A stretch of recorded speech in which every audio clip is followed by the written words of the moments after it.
Assalamualaikum warahmatullahi wabarakatuh. Perkenalkan, nama saya Sophia Tunasana dengan NIM 220241. Saya dari kelas 4 PGSD 2022. Di sini saya akan menjelaskan mengenai sistem pendidikan di negara Denmark. Yang pertama ada profil negara Denmark. Denmark atau Kerajaan Denmark merupakan negara Nordik yang paling kecil dan paling selatan. Negara Denmark terletak di Eropa Utara sehingga termasuk Uni Eropa sejak tahun 1973. Ibu kota Denmark ini merupakan Copenhagen. Denmark berbatasan dengan Laut Baltik dan Laut Utara. Negara Denmark ini menggunakan bahasa Denmark. Lalu mata uang negara Denmark merupakan kron. 1 kron sama dengan 2,306 rupiah. Denmark memiliki 1 pemerintah pusat dan 98 munisipalitas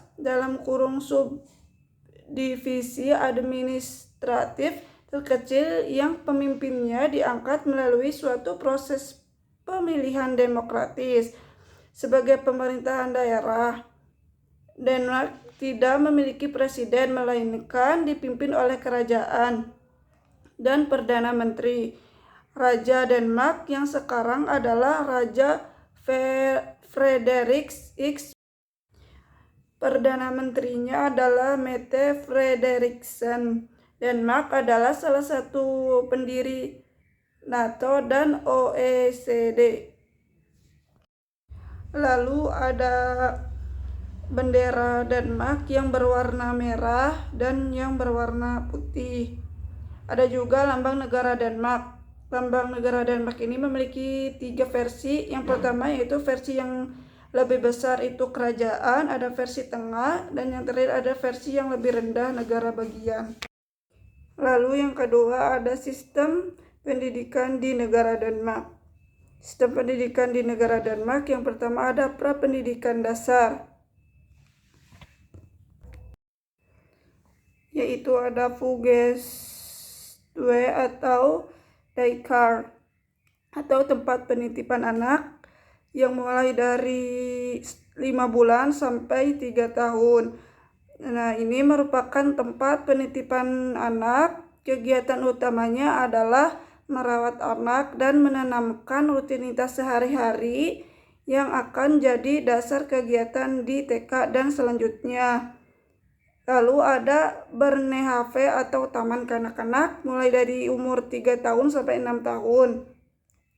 Di umur 3 sampai 6 tahun TK tetapi ketika TK anak belum diajarkan membaca dan menulis, melainkan difokuskan pada kegiatan-kegiatan untuk mengembangkan kemampuan motoriknya, bahasa dan sosial anak seperti bermain, bercerita, dan berjalan-jalan bersama. Lalu yang kedua ada pendidikan dasar yang mulai dari usia 7 sampai 16 tahun. Pendidikan dasar di negara Denmark pada usia 7 sampai 16 tahun yang terdiri dari 1 sampai 9 wajib diikuti oleh semua anak yang tinggal di negara Denmark. Dan kelas 10 yaitu kelas pilihan diperuntukkan bagi murid yang belum siap secara akademis dan atau secara mental untuk melanjutkan ke jenjang pendidikan lebih tinggi. Pendidikan dasar diselenggarakan di sekolah negeri dan juga swasta. Sekitar 88% murid bersekolah di sekolah negeri. Sebelum masuk pendidikan dasar, terdapat kelas 0 yang merupakan pelatihan dari TK ke pendidikan dasar. Materi yang diajarkan diberikan secara bertahap. Ada yang diberikan di seluruh tahun ajaran, ada yang hanya diberikan di kelas 1 sampai kelas 7, 4 sampai 10, dan 8 sampai 10. Pada pendidikan dasar, murid diarahkan memiliki sifat kepercayaan diri dan mandiri. Lalu yang ketiga, pendidikan menengah. Gymnasium atau SMU 3 tahun dan sekolah-sekolah tingkat gimnasium yang mengorientasikan diri pada bidang tertentu.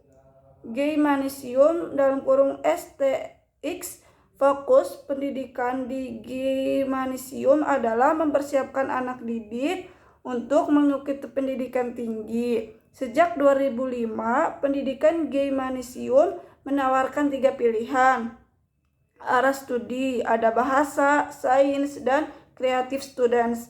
Pelajar yang membinasakan pelajaran-pelajaran dari ketiga bidang tersebut. Lalu ada vocational education dan pendidikan kejuruan lain yang setingkat dengan 3-4 tahun.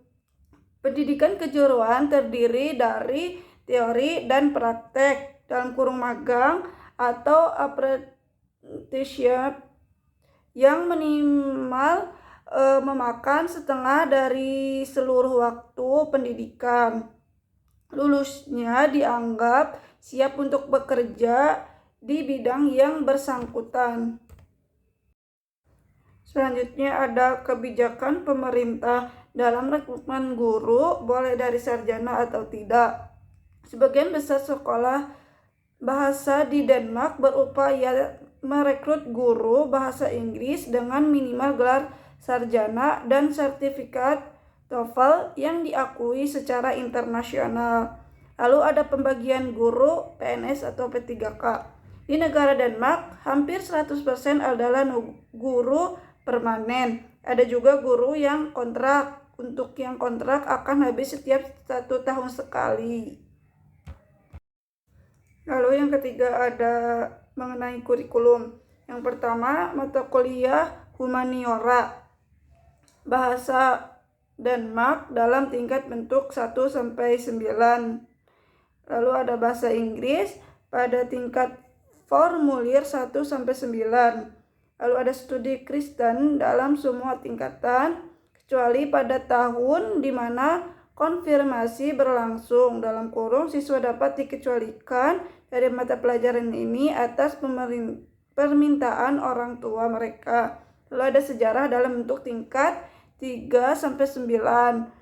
Lalu ada studi sosial dalam tingkat formulir 8 dan 9. Yang kedua ada mata pelajaran praktis atau kreatif yang meliputi pendidikan jasmani pada tingkat bentuk 1-9, lalu ada musik dalam tingkat bentuk 1-6, lalu ada seni visual dalam tingkat bentuk 1-6, lalu ada desain pengerjaan kayu dan logam dan ekonomi rupiah tangga dalam 1 atau lebih tingkat bentuk antar tingkat 3-6. Lalu ada ilmu pangan dalam tingkat 5 dan 6. Yang ketiga ada mata pelajaran sains yang meliputi matematika pada tingkat bentuk 1-9. Lalu ada ilmu pengetahuan alam atau teknologi dalam tingkat bentuk 1-6.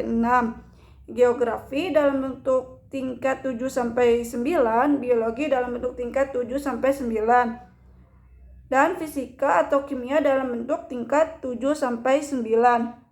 Lalu yang keempat ada topik-topik berikut bagian wajib dari program pendidikan di sekolah dasar yang meliputi keselamatan jalan raya, pendidikan kesehatan dan seksualitas serta studi keluarga. Lalu ada orientasi pendidikan, kejuruan dan pasar tenaga kerja. Lalu yang keempat ada kekurangan dan juga kelebihan. Nah, yang pertama ada kelebihan yang meliputi menghargai waktu, lalu ada kemandirian dan partisipasi aktif. Lalu ada lebih mengutamakan pemahaman daripada nilai dan tidak asal lulus. Ada juga mudah mengakses informasi. Lalu ujian lisan, proyek dan kerja kelompok, serta inovasi. Ada juga kekurangannya. Yang pertama itu mahal, yang kedua individualisme, yang ketiga kecenderungan untuk mudah menyerah. Yang kelima ada anggaran pendidikan di negara Denmark. Untuk anggaran pendidikan ini di negara Denmark yaitu 6-4%. Lalu yang keenam yaitu perubahan kurikulum beberapa tahun sekali dan siapa yang mengubahnya. Tidak ada informasi khusus mengenai perubahan kurikulum di negara Denmark. Namun berikut ada beberapa hal yang terkait dalam sistem pendidikan yang ada di negara Denmark. Yang pertama ada pendidikan di negara Denmark wajib selama 10 tahun yaitu 1 tahun prasekolah dan 9 tahun sekolah. Pendidikan di negara Denmark sebagian besar gratis dan dibiayai pajak. Dan yang kedua ada sekolah di negara Denmark diwajibkan untuk menilai siswa dalam mata pelajaran utama sepanjang masa sekolah mereka. Yang ketiga ada sekolah-sekolah di negara Denmark merupakan tes adaptif yang dikembangkan oleh komputer. Yang keempat ada sekolah-sekolah di negara Denmark menerapkan prinsip penggunaan teknologi informasi sejak dini. Yang kelima ada sekolah-sekolah di negara Denmark merupakan metode pendidikan dasar yang diarahkan untuk mengembangkan kepercayaan diri dan kemandirian siswanya. Yang keenam sekolah-sekolah di negara Denmark menerapkan prinsip-prinsip utama seperti nilai-nilai demokrasi, kebebasan, dan menunjang tinggi persamaan. Yang ketujuh yaitu sekolah-sekolah di Denmark memiliki tradisi sekolah swasta sekitar 15-6% dari semua anak di tingkat sekolah dasar bersekolah di sekolah swasta. Lalu yang ketujuh ada gaji guru di negara Denmark. Negara dengan jumlah gaji guru tertinggi di dunia selanjutnya adalah Denmark. Menurut OECD tahun 2023, gaji guru per tahun di negara Denmark yang terletak di Eropa Utara itu mencapai angka $50.000 atau setara dengan 872 juta. Baik, cukup sekian yang dapat saya sampaikan mengenai sistem pendidikan yang berada di negara Denmark. Mohon maaf apabila ada kesalahan kata atau informasi yang disampaikan. Cukup sekian.